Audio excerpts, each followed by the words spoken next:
Hello मेरे प्यारे future doctors, मैं नीट एस्पिरेंट। तो अगेन मैं आप लोगों के लिए नीट 2019 पार्ट 3 सेशन लेकर आया हूँ, क्वेश्चन सेशन लेकर आया हूँ। जो वेरी फर्स्ट टाइम इस सेशन को देख रहा है बेटा, तो मैं आप लोगों को बता देता हूँ, मैं आपका बेस्ट सर आप लोगों को डेली इसी टाइम पे क्वेश्चन सॉल्व करवाता हूँ। ठीक है, अभी हम लोग नीट एमसीक्यू सॉल्व कर रहे हैं। हमने 2020 से लेकर के 2026 तक के सारे पेपर सॉल्व कर लिए हैं। ठीक है, आप चाहो तो प्लेलिस्ट देख सकते हो जिसके अंदर मैंने पूरे पेपर सॉल्व करवा रखे हैं। ठीक है, अभी 2019 का पेपर चल रहा है जिसमें से 2 पार्ट हम ले चुके हैं। पार्ट 1 पार्ट 2 कंप्लीट हो चुका है, आज पार्ट 3 है। डेली हम ज़्यादा क्वेश्चन लेके नहीं आते, 15 से 20 क्वेश्चन हम लेके आते हैं एंड डेली अपन प्रैक्टिस करते हैं। ठीक है, हाफ एन आवर प्रैक्टिस अगर आप मेरे साथ करोगे, फ़ायदा ये मिल जाएगा कि आपको क्वेश्चन कैसे रीड करने हैं, कैसे अपना कंटेंट को अप्लाई करना है क्वेश्चन के ऊपर, ये मैं आप लोगों को सिखा दूंगा। एंड आपके पास में एक ऐसा ग्रुप मिल जाएगा, आपको एक ऐसी प्लेलिस्ट मिल जाएगी जहाँ पे आपकी 10 ईयर्स प्लस के पेपर सॉल्व पड़े हैं बेटा। तो इनकेस अगर आप PYQ करना चाह रहे हो तो आप इन वीडियो को देख के आप अपने प्रैक्टिस को और स्ट्रॉन्ग करवा सकते हो। ठीक है, सो बेटा आओ अपन स्टार्ट करते हैं आज का सेशन। ठीक है, सो वेरी फर्स्ट क्वेश्चन देखो बेटा, यहाँ पे क्या कह रहा है कि फ्लोएम इन जिम्नोस्पर्म सेलेक्ट। तो जिम्नोस्पर्म के अंदर जो फ्लोएम होते हैं उनके अंदर क्या देखने को नहीं मिलेगा। तो जो जिम्नोस्पर्म की फ्लोएम का स्ट्रक्चर अगर अपन देखें तो थोड़ा प्रीमिटिव होता है एज कम्पेयर टू एंजियोस्पर्म, क्योंकि एंजियोस्पर्म तो मोर एडवांस हो गए। ठीक है, तो जिम्नोस्पर्म्स का थोड़ा प्रीमिटिव देखने को मिलेगा। सो अगर अपन बात करें एंजियोस्पर्म में फ्लोएम में क्या देखने को मिलेगा, स्यू सेल्स मतलब स्यू ट्यूब देखने को मिलेगी, कंपेनियन सेल देखने को मिलेगा। लेकिन जिम्नोस्पर्म के केस के अंदर क्या होता है, स्यू ट्यूब एब्सेंट होती है, कंपेनियन सेल एब्सेंट होती है।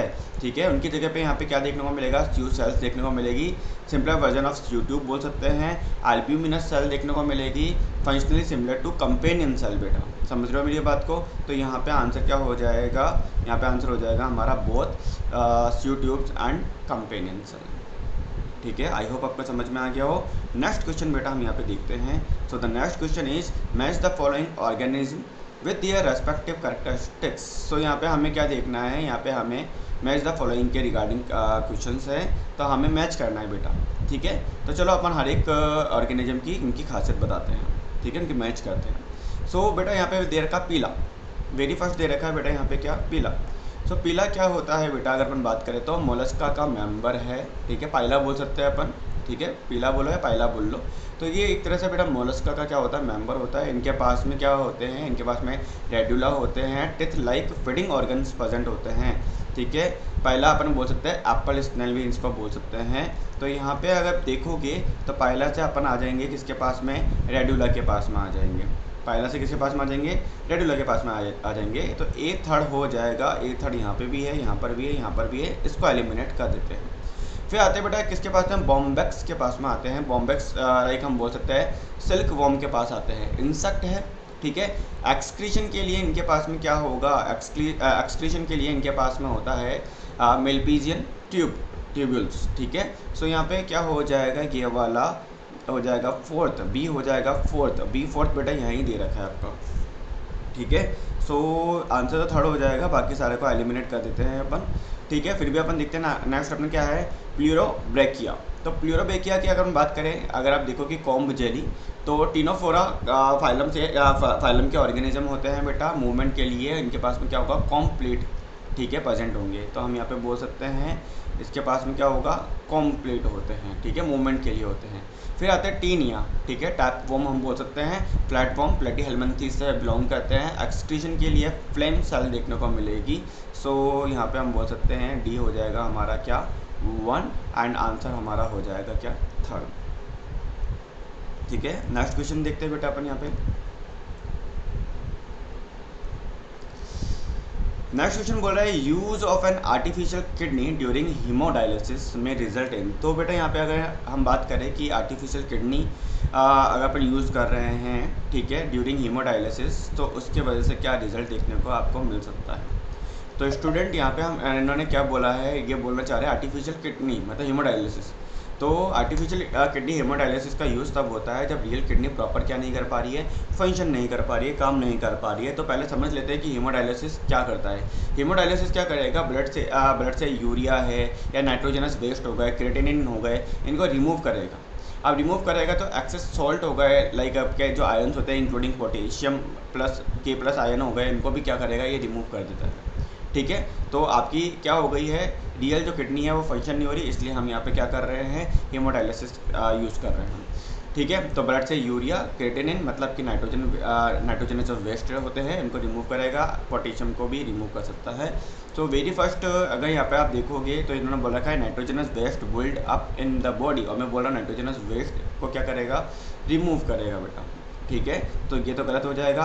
Non elimination of access potassium ion, तो बेटा के प्लस आयन को भी क्या कर देता है, रिमूव कर देता है, तो ये नॉन एलिमिनेशन की बात कर रहा है, तो ये भी हमारा क्या हो जाएगा, गलत हो जाएगा। डायलिसिस पोटेशियम आयन भी क्या कर सकता है बेटा, रिमूव कर सकता है।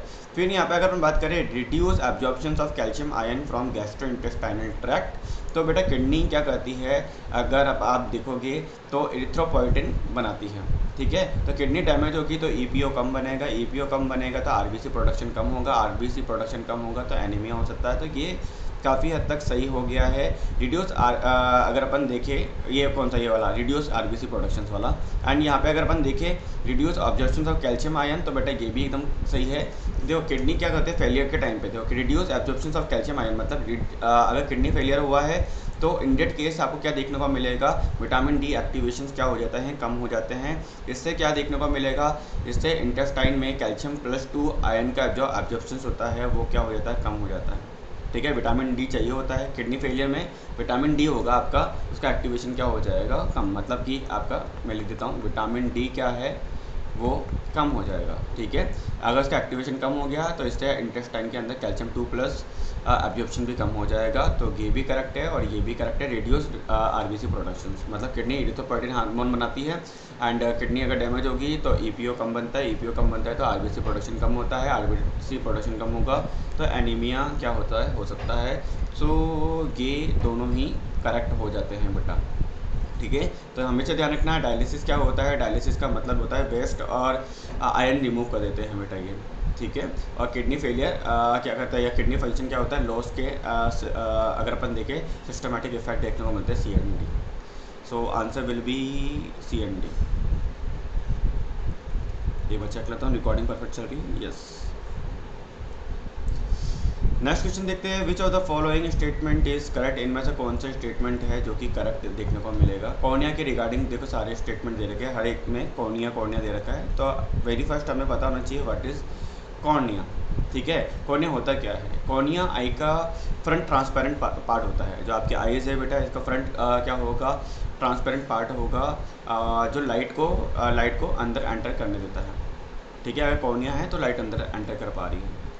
सो अगर अपन देखें इसके अंदर क्वेश्चंस में क्या बोला है, cornea consist of dense matrix of collagen and is the most sensitive portions the eyes.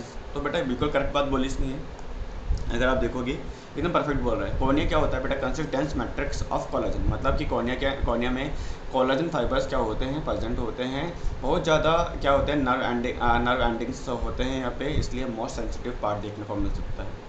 ठीक है, इसलिए कहते हैं आँखें ऐसे ही नहीं कुचलनी चाहिए कभी कभी, समझ रहे हो। कई बार आप क्या करते हो, आँख में कुछ गिर गया तो आप लोग क्या करते हो, उंगली से आप मसल देते हो ना, तो कहते हैं मोस्ट सेंसिटिव पार्ट है, डैमेज होने का खतरा रहता है, तो ऐसे कुछ मत करा करो, पानी से मतलब आँख धो लिया करो। ठीक है, तो ये करेक्ट है। फिर इसने बोला cornea is a external transparent and protective proteinaceous covering of the eye बोल। तो बेटा यहाँ पे अगर अपन बात करें प्रोटीनेसिस कवरिंग, थोड़ा क्या हो जाएगा, क्लियर नहीं है, इनकरेक्ट डिस्क्रिप्शन है। तो कॉर्निया एक स्पेशलाइज्ड टिश्यू है, सिर्फ कवरिंग नहीं है, इसलिए फुल्ली करेक्ट नहीं मान सकते। ठीक है, इसलिए हम इसको बोल सकते हैं गलत। Cornea consist of dense connective tissues of elastin and can repair itself. तो बेटा कॉर्निया मेनली कोलेजन से बना होता है, इलास्टिन नहीं होती, इसलिए गलत हो जाएगा। कॉर्निया इज हाईली, इन्होंने बोल रखा है cornea is convex transparent layer which is highly vascularise. तो बेटा वेस्कुलराइज मतलब कॉर्निया अवेस्कुलराइज, यहाँ हम बोल सकते हैं कॉर्निया अवेस्कुलर है, नो ब्लड वेसल्स होते हैं ट्रांसपेरेंसी मेंटेन करने के लिए। ठीक है, सो हम बोलेंगे कि ये स्टेटमेंट भी क्या हो जाएगा, गलत, अवेस्कुलर बोल सकते हैं अपन। ठीक है, मतलब कि no blood vessels, answer will be 1। Next question देखो, सेलेक्ट द इनकरेक्ट स्टेटमेंट। हमें इनकरेक्ट स्टेटमेंट आइडेंटिफाई करना है। जेनेटिक के ऊपर से क्वेश्चन आया है। सो वेरी फर्स्ट स्टेटमेंट बोल रहा है कि ह्यूमन मेल, मतलब हमारी बात की जा रही है, have one of the sex chromosome much shorter than the other. तो बेटा ह्यूमन मेल के पास में एक्स और वाई क्रोमोजोम देखने को मिलते हैं, जैसा कि हमें पता ही है।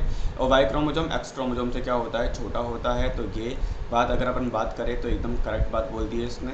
फिर इसने बोला मेल फ्रूट फ्लाई इज़ हेट्रोगैमेटिक। तो मेल फ्रूट फ्लाई की बात करें तो सेक्स डिटर्मिनेशन में मैंने आप लोगों को बता रखा है।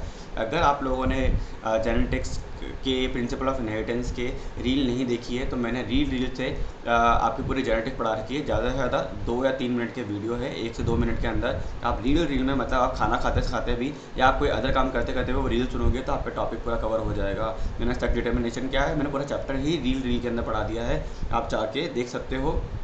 ठीक है, principle of inheritance and variations complete हो चुका है। अभी एनाटॉमी कंप्लीट होने वाला है, anatomy of flogging plant complete होने वाला है। ठीक है, उसको भी पूरा कंप्लीट कर दिया, एक लास्ट वीडियो बनेगा। ठीक है, मोनोकोट लीफ के रिगार्डिंग। ठीक है, बायोलॉजिकल क्लासिफिकेशन भी कंप्लीट होने के कगार पर है, वो उसमें भी हमने मोस्टली कवर कर रखे हैं। तो अगर आप लोग नहीं देख रहे हो वीडियो तो आप देख सकते हो, प्लेलिस्ट में जाकर आपको ये वीडियो मिल जाएंगे। ठीक है, पूरे के पूरे चैप्टर हम मज़े में कवर कर रहे हैं। ठीक है, अभी मज़े में कवर कर रहे हैं, बाद में अपन क्या करेंगे, बोर्ड्स के ऊपर आएंगे तो और डिटेल के अंदर सॉल्व करेंगे। सो अगर आप बात करो सेक्स डिटर्मिनेशन के अंदर तो मेल फ्रूट फ्राई कैसा होता है, तो मेल फ्रूट फ्राई भी बेटा ड्रोसोफिला की अगर हम बात करें, ड्रोसोफिला मेलनोगास्टर में जो मेल होगा वो भी क्या होगा, हेटेरोगैमेटिक, मतलब एक्स और वाई दोनों सेम नहीं है। होमोगैमेटिक मतलब एक्स एक्स, हेटेरोगैमेटिक मतलब एक्स और वाई, 2 टाइप के गैमेट्स बनते हैं बेटा, एक्स और वाई, इसलिए बोलता है हेटेरोगैमेटिक। तो ये भी करेक्ट बात बोल दी। In male grasshopper 50% of sperms have no sex chromosome. तो बेटा ये भी एकदम करेक्ट बात है। ग्रास हॉपर के अंदर क्या होता है, एक्सओ टाइप का देखने को मिलता है, एक्सओ टाइप का देखने को मिलता है। मतलब कि एक में तो अगर हम बोले 50% के पास में एक्स है तो 50% के पास में ओ मतलब जीरो, मतलब कि कोई क्रोमोजोम में नहीं है, नो क्रोमोजोम। तो हम बोल सकते हैं 50% स्पर्म में एक्स सेक्स क्रोमोजोम नहीं होगा और सिर्फ 50% में देखने को मिलेगा। सो ये भी करेक्ट बात बोल दी है। अब बोल रहे हैं in domesticated fowl sex of progeny dependent on the type of sperm. जो आपका सेक्स डिटरमाइन करेगा वो स्पर्म करेगा रेदर देन एग। तो ये तो बेटा गलत हो गया ना। फाउल मतलब अगर हम बात करें बर्ड्स की बात करें, किसकी बात करें, अगर हम बर्ड्स की बात करें तो वहाँ पे आप क्या देखोगे, वहाँ पे जेड एंड जेड टाइप का देखने को मिलता है। यहाँ पे आपको फीमेल हेटेरोगैमेटी देखने को मिलेगी। जो मेल होता है वो जेड होता है और जो फीमेल होती है वो क्या होती है, फीमेल क्या होगी बेटा, यहाँ पे ये जेड टाइप की देखने को मिलेगी। तो यहाँ पे अगर आप देखोगे तो फीमेल मतलब एग डिसाइड करता है, सेक्स क्या होगा, स्पर्म नहीं करेगा। सो यहाँ पे इनकरेक्ट पूछा है तो यहाँ पे 4th ही इनकरेक्ट हो जाएगा। नेक्स्ट क्वेश्चन देखते हैं यहाँ पे, the concept of omnis cellula e cellula regarding cell division was proposed by. बहुत ही सिंपल क्वेश्चन है बेटा, इसका आंसर हमें सबको पता है, रुडोल्फ विर्चियो होगा। अब क्या है बेटा ये ऑमिनिस सेलुला ई सेलुला, तो बेटा ऑमिनिस सेलुला ई सेलुला का मतलब होता है लैटिन फ्रेज है बेटा, और इसका मतलब होता है कि हर सेल किसी एग्जिस्टिंग सेल से बनता है। मतलब कि ऐसा नहीं है कि हवा पानी में ऐसे बन गया है बेटा, स्पॉन्टेनियस बन गया है। ठीक है, तो ऐसा कुछ नहीं होता है। सेल अगर बना है, सेल कॉन्सेप्ट इन्होंने दिया था, ये मतलब ये आप बोल सकते हैं कॉन्सेप्ट इन्होंने क्या है, विर्चियो ने ये बताया था कि भैया कोई भी अगर सेल बनी है तो वो प्री एग्जिस्टिंग सेल से बनी होगी, मतलब ऑलरेडी एग्जिस्टिंग सेल ने डिवाइड किया होगा तो बनी होगी। ठीक है, तो ये तो करेक्ट है। एरिस्टोटल की बात करें, इन्होंने स्पॉन्टेनियस जनरेशन का आइडिया दिया था, तो जो बाद में गलत प्रूफ हो गया था। ठीक है, स्पॉन्टेनियस अपने आप कैसे जनरेट हो जाएगा। एंड यहाँ पे स्वान एंड इसकी बात करें अपन, किसकी थ्योरी, स्वान एंड शिल्डन की बात करें तो बेटा आपको पता ही है, सब इन्होंने क्या करा था, सेल थ्योरी दी थी। ठीक है, सेल थ्योरी इन्होंने दी थी, बट सेल अराइज हो रही है प्री एग्जिस्टिंग सेल से, वो विर्चियो ने बताया। तो ये दोनों भी गलत हो जाएगा। सेल थ्योरी के बारे में आए तो शिल्डन एंड स्वान की बात करेंगे, एंड ऑमिनिस सेलुला ई सेलुला की बात आए तो हम विर्चियो की बात करेंगे। देखो बेटा नेक्स्ट क्वेश्चन क्या बोला है, which of the statement given below is not true about formation of annual ring in tree. कि यहाँ पे इनकरेक्ट स्टेटमेंट हमें आइडेंटिफाई करना है। वापस से बेटा मेनली बच्चा क्वेश्चंस में इनकरेक्ट वाला क्वेश्चंस नोटिस कर लिया करो, क्योंकि हम क्या करते हैं जल्दीबाजी में करेक्ट को फॉलो करते हैं। ठीक है, इनकरेक्ट ज़्यादा पूछे जाते हैं कई बार। सो वेरी फर्स्ट स्टेटमेंट, एक बार पढ़ने से पहले मैं आपको ये तो बता दूं, जिन बच्चों को नहीं पता एनुअल रिंग क्या होती है, तो एक बार अपन समझ लेते हैं what is annual ring. Annual ring क्या होता है? ट्री का जो ट्रंक आप लोगों ने देखा होगा, तो उसमें क्या होती है, सर्कुलर रिंग टाइप में स्ट्रक्चर देखने को मिलती है, उन्हीं को बोलते हैं बेटा एनुअल रिंग। ठीक है, हर साल एक रिंग देखने को मिलेगी, और इन रिंग को काउंट करते करते हम ट्री की एज निकाल सकते हैं कि कितने पुराना आपका ये प्लांट है। सो वेरी फर्स्ट अगर अपन देखें, यहाँ पे इन्होंने बोल रखा है क्या, इन्होंने बोल रखा है कि annual ring are not prominent in tree of temperate region. तो इन्होंने बोल रखा है कि एनुअल रिंग नॉट प्रोमिनेंट, मतलब कि प्रोमिनेंट नहीं है। ठीक है, तो बेटा एनुअल रिंग क्या है, प्रोमिनेंट देखने को मिलेगी टेम्परेट रीजन के अंदर। ये गलत है, एक्चुअली टेम्परेट रीजन के अंदर रिंग बहुत क्लियर देखने को मिलते हैं हम। ठीक है, बहुत विजिबल देखने को मिलेंगे, बिकॉज यहाँ पे सीजनल क्या होंगे, वेरिएशन देखने को मिलते हैं, इसलिए यहाँ पे क्या देखने को मिलेगा आपको, एनुअल रिंग परफेक्टली देखने को मिल जाएगी। ठीक है, टेम्परेट रीजन के अंदर। सो ये इन्होंने गलत दे दिया है स्टेटमेंट, और नॉट ट्रू बोला था, तो आंसर भी हमारा बेटा यही हो जाएगा। ठीक है, annual ring is combination of spring would and autumn would produce in year. तो ये भी करेक्ट बात है बेटा, एक साल के अंदर दो टाइप के वुड बनता है, एक तो होते हैं स्प्रिंग वुड जिसको हम बोलते हैं अर्ली वुड, लाइट कलर की होती है, और एक होती है ऑटम वुड, लेट वुड होती है जिसको हम बोलते हैं डार्क कलर की। तो दोनों मिलकर एक एनुअल रिंग बनाते हैं। ठीक है, तो ये करेक्ट हो जाएगा। Differential activity of cambium cause light and dark band of tissue early and late wood respectively. तो ये भी एकदम करेक्ट बात बोली बेटा इसने। कैम्बियम अलग अलग सीजन में डिफरेंट स्पीड से काम करते हैं बेटा, इसलिए हम बोल सकते हैं कि इसे लाइट मतलब अर्ली वुड एंड डार्क मतलब लेट वुड क्या होती है, बैंड्स बनने लगते हैं या बनते हैं। तो करेक्ट है। Activity of cambium depend on variations of climate. तो बेटा डेफिनेटली अभी जैसा अपन ने बोला ही है कि कैम्बियम अलग अलग सीजन में डिफरेंट स्पीड से काम करते हैं, मतलब कि कैम्बियम क्या है, मतलब कि क्लाइमेट लाइक टेम्परेचर हो गया, रेनफॉल हो गया, डायरेक्टली अफेक्ट करता है इसकी ग्रोथ को। तो ये भी करेक्ट बात बोल दी है, आंसर यहाँ पे हो जाएगा 1। नेक्स्ट क्वेश्चन देखते हैं। Thiobacillus is a group of bacteria help in carrying out. बेटा इस क्वेश्चन में थोड़ा बहुत क्या है, अगर अपन स्टैंडर्ड बुक फॉलो करें तो आंसर अलग हो जाएगा, एंड अगर अपन एनसीईआरटी फॉलो करें तो आंसर अलग हो जाएगा। जैसे कि थायोबैसिलस की अगर अपन बात करें, थायोबैसिलस क्या होता है, थायोबैसिलस एक बैक्टीरिया है जो डीनाइट्रिफिकेशन प्रोसेस में हेल्प करता है, डीनाइट्रिफिकेशन के अंदर। अब यहाँ पे अगर अपन देखें, मतलब कि ये NO3 नाइट्रेट को ये कन्वर्ट करेगा बेटा किसके अंदर, मॉलिक्यूलर नाइट्रोजन के अंदर, जो कि एटमॉस्फेरिक में जाके रिलीज होगी। ठीक है, तो यहाँ पे हमने क्या करा, वैसे हम क्या करते हैं, नाइट्रिफिकेशन का मतलब है नाइट्रोजन को फिक्स करना, मतलब कि मॉलिक्यूलर नाइट्रोजन से अपन क्या बनाते हैं, अमोनिया, अमोनिया से अपन नाइट्राइट, नाइट्राइट से नाइट्रेट बनाते हैं। और बेटा यहाँ पे अगर अपन देखें, और ये जो नाइट्रेट होते हैं, ये जो आपके नाइट्रेट है बेटा ये, ठीक है, ये नाइट्रेट क्या होते हैं, प्लांट अपटेक कर लेते हैं, और ये फिर अमाइनो एसिड बनाने में काम आते हैं, प्रोटीन के अंदर इनकॉर्पोरेट होते हैं, और इन्हीं को बेटा फिर हम जब प्लांट खाते हैं तो वो हमारी बॉडी के अंदर आ जाते हैं। ठीक है, जब हम मरेंगे तो बेटा वापस से क्या होगा, ये सॉइल के पास चले जाएंगे। एंड डीनाइट्रिफिकेशन यहाँ पे क्या होते हैं, कुछ बैक्टीरिया होते हैं जो कि क्या करते हैं, इसको वापस से मॉलिक्यूलर नाइट्रोजन में कन्वर्ट करेंगे एंड वापस से एटमॉस्फेयर में रिलीज़ कर देंगे। ठीक है, मतलब आप क्या लेकर आए थे क्या लेके जाओगे, कुछ नहीं लेके आए थे, कुछ भी लेके नहीं जाएंगे, यहाँ तक कि हमारे बॉडी के अंदर एक एक जो मॉलिक्यूल्स है वो भी यहीं रह जाएगा। समझ रहे हो मेरी बात को? तो वो गाना है ना ऋतिक रोशन का, खाली हाथ आए थे हम खाली हाथ जाएंगे, तो वो बेस्ट है चीज़। समझ रहे हो? सो डीनाइट्रिफिकेशन में हेल्प कर रहे हैं, मतलब नाइट्रेट को मॉलिक्यूलर नाइट्रोजन के अंदर कन्वर्ट कर रहे हैं, गैस मतलब मॉलिक्यूलर नाइट्रोजन मतलब नाइट्रोजन गैस मतलब एटमॉस्फेरिक के अंदर ये चले जाएंगे। तो ये काम मेनली बैक्टीरिया जैसे थायोबैसिलस हो गया, आपके स्यूडोमोनास हो गया, ये दोनों करते हैं बेटा। तो ये तो गलत हो गया, ये तो सही हो जाएगा। अब नेक्स्ट अगर अपन बात करें बेटा नाइट्रोजन फिक्सेशन की, नाइट्रोजन फिक्सेशन मतलब जैसे मैंने बताया है, मॉलिक्यूलर नाइट्रोजन को अमोनिया के अंदर कन्वर्ट करना है। ठीक है, तो ये कन्वर्जन आपका करेगा कौन, राइजोबियम, आइजोबैक्टर ये करते हैं, थायोबैसिलस नहीं करता है। तो ये गलत हो जाएगा। कीमोऑटोट्रॉफिक फिक्सेशन, मैंने कहा था ना यहाँ पे एक गलती है। गलती क्या है, मतलब इस क्वेश्चन के अंदर अगर एनसीईआरटी लेवल का अगर हम बात करें तो डीनाइट्रिफिकेशन है, बट अगर स्टैंडर्ड बुक की अगर हम बात करें तो बेटा कंसेप्ट सही है, कुछ स्पीसीज करते हैं कीमोऑटोट्रॉफिक फिक्सेशन, अगर अपन बात करें थायोबैसिलस के अंदर। बट एनसीईआरटी कॉन्टेक्स्ट में थायोबैसिलस का रोल कहाँ दे रखा है, डीनाइट्रिफिकेशन हाईलाइट हो रखा है, तो इसलिए हमारे को एनसीईआरटी के अकॉर्डिंग चलना पड़ता है, इसलिए आंसर यहाँ पे हमें फर्स्ट लगाना पड़ता है। अदरवाइज ऐसा नहीं है कि कीमोऑटोट्रॉफिक फिक्सेशन नहीं करते हैं, इसलिए करेक्ट तो है, बट अकॉर्डिंग टू एनसीईआरटी हमें इनकरेक्ट करना पड़ेगा। नाइट्रिफिकेशन की अगर हम बात करें, नाइट्रिफिकेशन मतलब अमोनिया को नाइट्राइट, नाइट्राइट को नाइट्रेट, मतलब कि अगर आपका NH3 है, NH3 को आप कन्वर्ट करोगे किसके अंदर, NO2 माइनस, और इसको कन्वर्ट करोगे NO3 माइनस के अंदर। अंदर, मतलब कि अमोनिया को आपने नाइट्राइट से नाइट्रेट के अंदर कन्वर्ट करा है विद द हेल्प ऑफ, यहाँ पे चाहिए होते हैं बैक्टीरिया नाइट्रोसोमोनास नाइट्रोबैक्टर, ठीक है। सो यहाँ पे अगर आप देखोगे तो ये भी गलत हो जाएगा, answer will be 1। Next question अगर अपन देखें तो एकदम बोला due to increasing airborne allergen and pollutant many peoples in urban area are suffering from respiratory disorder causing wheezing due to, मतलब कि अगर आप देख रहोगे due to increasing airborne allergy, मतलब कि एयरबोर्न एलर्जी बहुत बढ़ गई है एंड पॉल्यूटेंट बढ़ गए हैं, जिसकी वजह से अर्बन एरिया के अंदर क्या देखने को मिल रहा है, सफरिंग हो रही है, लोगों को रेस्पिरेटरी डिसऑर्डर हो रहे हैं, वीजिंग देखने को मिल रही है।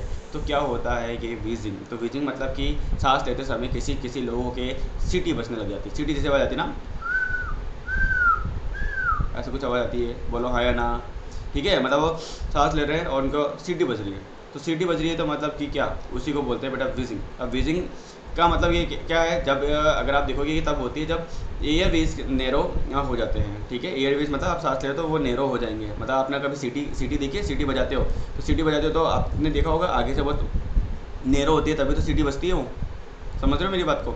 सो यहाँ पे भी आपके क्या हो जाएंगे, एयरवेज क्या हो जाएंगे, नैरो हो जाएंगे। सो अगर आप ऑप्शन देखें तो वेरी फर्स्ट ऑप्शन कह रहा है कि reduction of the secretion of surfactant by pneumocytes, तो बेटा ये थोड़ा गलत हो जाता है, ये प्रॉब्लम में मेनली एल्वेओलाई कोलैप्स, मतलब कि अगर अपन देखें कि कोलैप्स होने की वजह से होती है, उससे रिलेटेड हो जाएगी, वीजिंग का मेन कॉज नहीं है, इसलिए इसको हम गलत बोल देंगे। Benign growth on mucus lining of nasal cavity, तो बेटा ये भी थोड़ा गलत हो जाता है, नेजल ब्लॉकेज अगर अपन देखें नेजल ब्लॉकेज हो सकता है, कर सकते हैं, बट वीजिंग अगर अपन देखें तो वो इससे नहीं होगा, ठीक है, तो ये गलत हो जाएगा।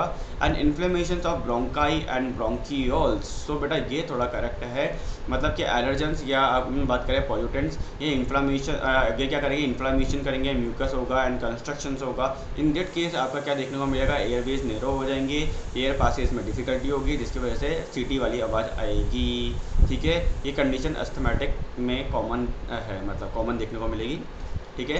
Proliferation of fibrous tissues and damage of the alveolar wall, तो ये भी गलत हो जाएगा, फाइब्रस टिश्यू एंड एल्वुलर की बात करिए इन्होंने, proliferation of fibrous tissue and damage of alveolar wall, तो ये एम्फाइसीमा है ना, या क्रॉनिक जो लंग डिजीज़ होती है उससे रिलेटेड होता है, वीजिंग ऐसा कोई कारण नहीं है, तो ये गलत हो जाएगा, emphysema and chronic lung disease है।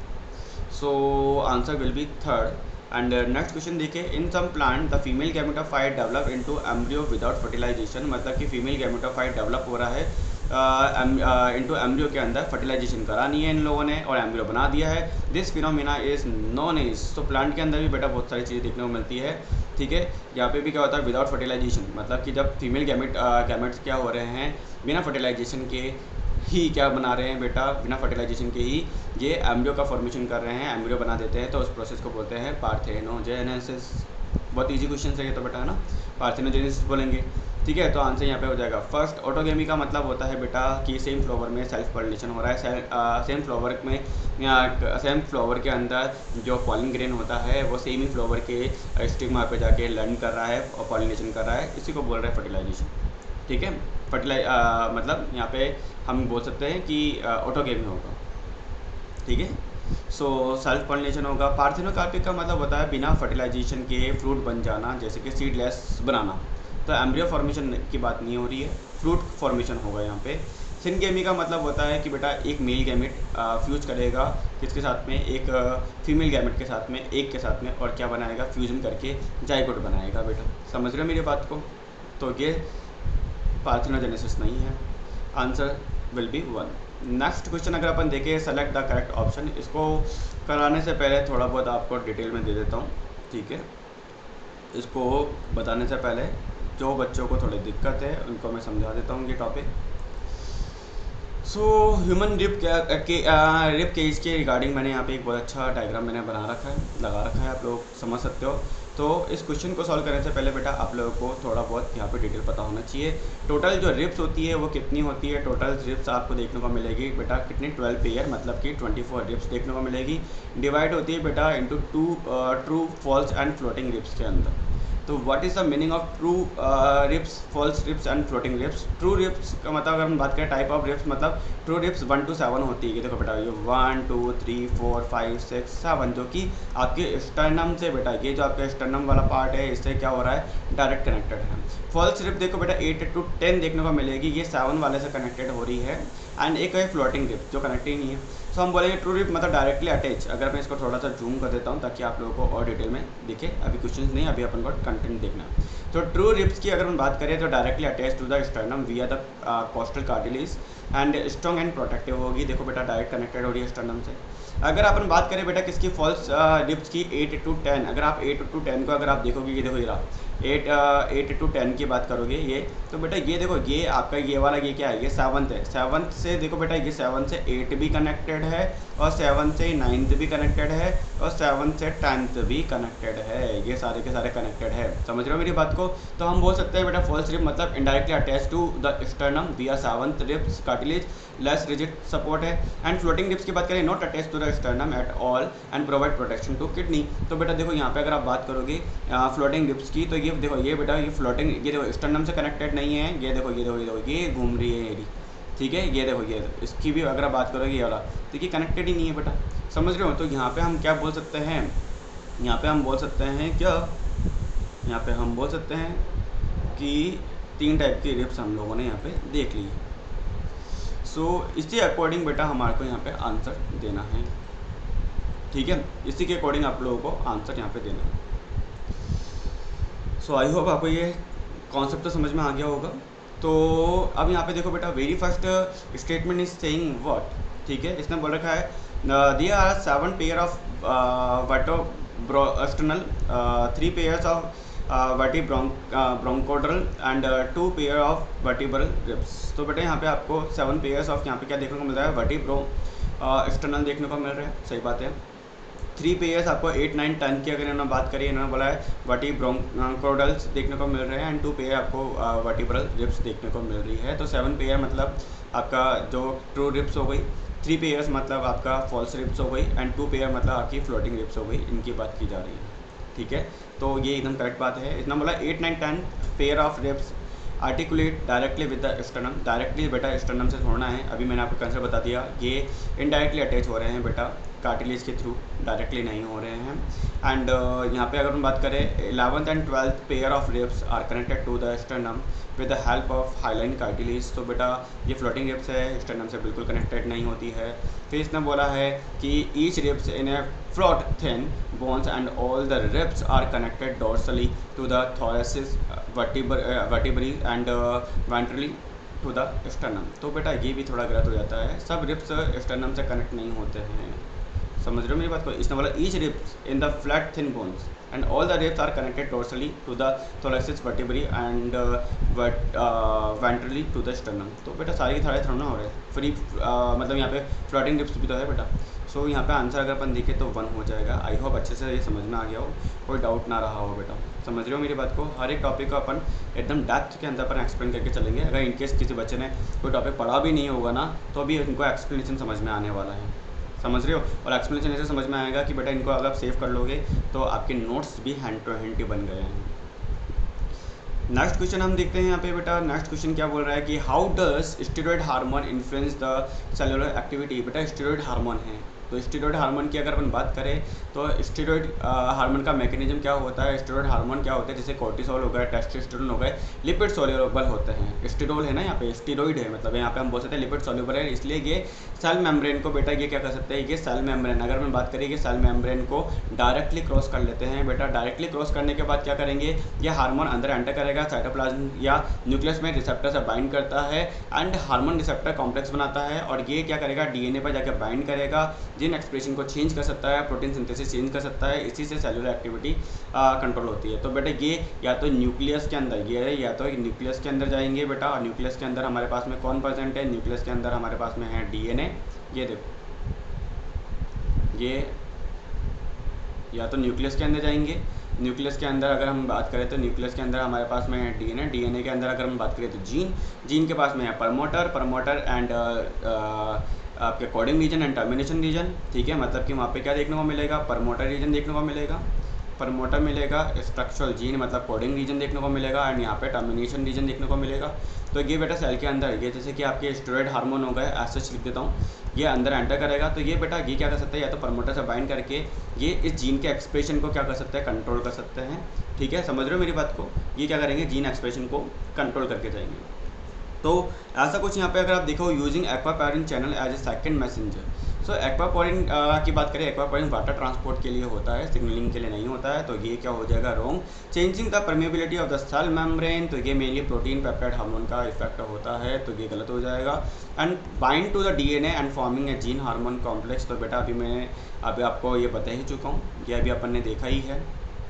ठीक है, कि ये क्या करेगा, बाइंडिंग करेगा डीएनए के साथ में एंड फॉर्म करेगा जीन हार्मोन कॉम्प्लेक्स। तो ये देखो यहाँ पे स्टेरॉइड हार्मोन ने बाइंड करा है।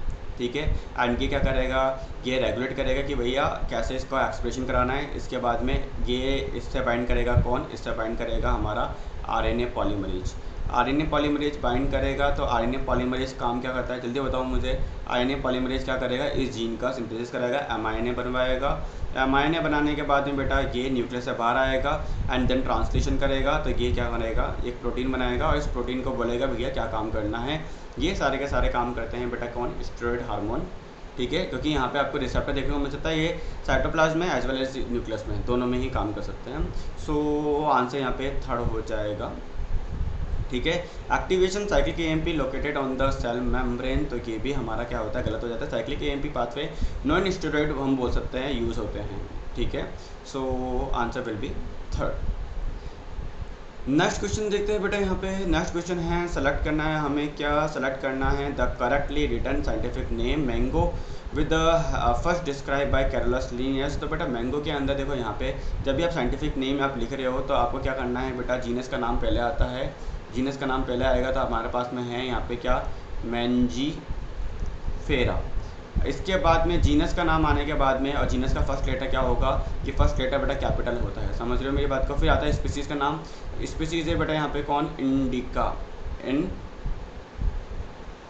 इंडिका स्पीसीज़ का फर्स्ट लेटर बेटा यहाँ पे स्मॉल आएगा। समझ रहे हो मेरी बात को? अब बेटा यहाँ पे आते हैं फिर ऑथर का नाम। ऑथर का नाम एकदम शॉर्ट में लिखना होता है यहाँ पे, तो ऑथर का नाम हो जाएगा लिन। ठीक है, शॉर्ट में इनका नाम लिखना है। और बेटा इसको लिखना होता है इटैलिक्स के अंदर। अब अपन लिखते समय इटैलिक तो लिख नहीं सकते, तो हमें क्या करना है बेटा, इनके अंदर अंडरलाइन करके चलना है, इनको अंडरलाइन करते हुए चलना है। सो यहाँ पे अगर आप देखोगे मैंजीफेरा इंडिका, ये स्पीसीज कैपिटल में है। मैंजीफेरा इंडिका ऑथर का नाम पूरा दे दिया, गलत दे दिया है। मैंजीफेरा इंडिका लेन ये परफेक्ट है। मैंजीफेरा इंडिका पर ऑथर का नाम नहीं है, इसलिए ये सारे के सारे गलत हो जाएंगे। Answer will be third. Next question देखते हैं हम। What map unit centimorgan is adapted in the constructions of genetic map. So बेटा इन्होंने बोला है कि व्हाट मैप यूनिट मतलब सेंटीमॉर्गन अडप्ट किया है। अगर आप क्या कर रहे हैं, कंस्ट्रक्शन कर रहे हो एक जेनेटिक मैप को, तो बेटा यहाँ पे अगर आप बात करोगे, ये एक क्रोमोजोम है। इस क्रोमोजोम के ऊपर अगर कोई जीन लोकेटेड है, यहाँ पे ए जीन लोकेटेड है और बी जीन लोकेटेड है, तो इन दोनों के बीच की डिस्टेंस क्या है। या यहाँ पे कोई सी जीन लोकेटेड है, तो बेटा ए से सी के बीच की डिस्टेंस क्या है, या बी से सी के बीच की डिस्टेंस क्या है, हाउ कैन वी आइडेंटिफाई। तो बेटा सेंटीमॉर्गन क्या है, सेंटीमॉर्गन क्या है, एक जेनेटिक मैप यूनिट होती है। ये जीन के बीच का जो डिस्टेंस होगा उसको मेजर करने में यूज में होती है। तो 1 सेंटीमॉर्गन अगर अपन बात करें, 1 cm is equal to 1 cm का मतलब कि वैल्यू होती है 1% रिकॉम्बिनेशन। अगर मैं बात कर रहा हूँ कि मेरे पास में 1% रिकॉम्बिनेशन है, मतलब कि दो जीन के बीच में जो डिस्टेंस होगी वो क्या होगी बेटा, 1 सेंटीमॉर्गन होगी। लाइक हम बोल सकते हैं क्रॉसिंग ओवर। समझ रहे हो, यहाँ पे हम बोल सकते हैं क्रॉसिंग ओवर।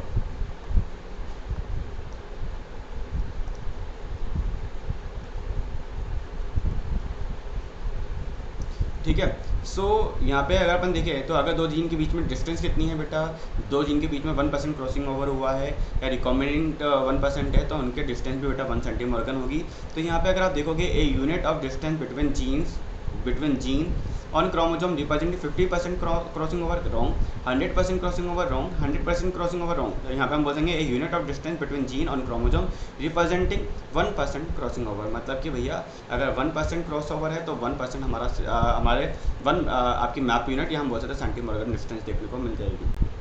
ठीक है, तो answer will B fourth. Next question बेटा हम देखते हैं यहाँ पे। नेक्स्ट क्वेश्चन बोल रहा है कि सेल इन G0 फेज। सो सेल इन G0 फेज का मतलब क्या होता है? देखो ये कोई सेल साइकिल है। सेल साइकिल के अंदर अगर अपन बात कर रहे हैं तो ये देखो, ये हमारे पास में यहाँ पे आता है G1, ये G1 है, ठीक है। ये हमारे पास में G1 के बाद में S, और ये आते हैं बेटा हमारे पास में G2, और यहाँ पे हमारे पास में आ जाएगा बेटा कौन, यहाँ पे हमारे पास आएगा prophase, metaphase, anaphase, telophase, cytokinesis. तो मैं लिख देता हूँ यहाँ पे prophase, metaphase, anaphase, telophase, cytokinesis. And cytokinesis होने के बाद में ये यहाँ से लेकर यहाँ तक अगर आप बात करो तो बेटा ये होती है एम फेज, ये होती है एम फेज, माइटोटिक फेज।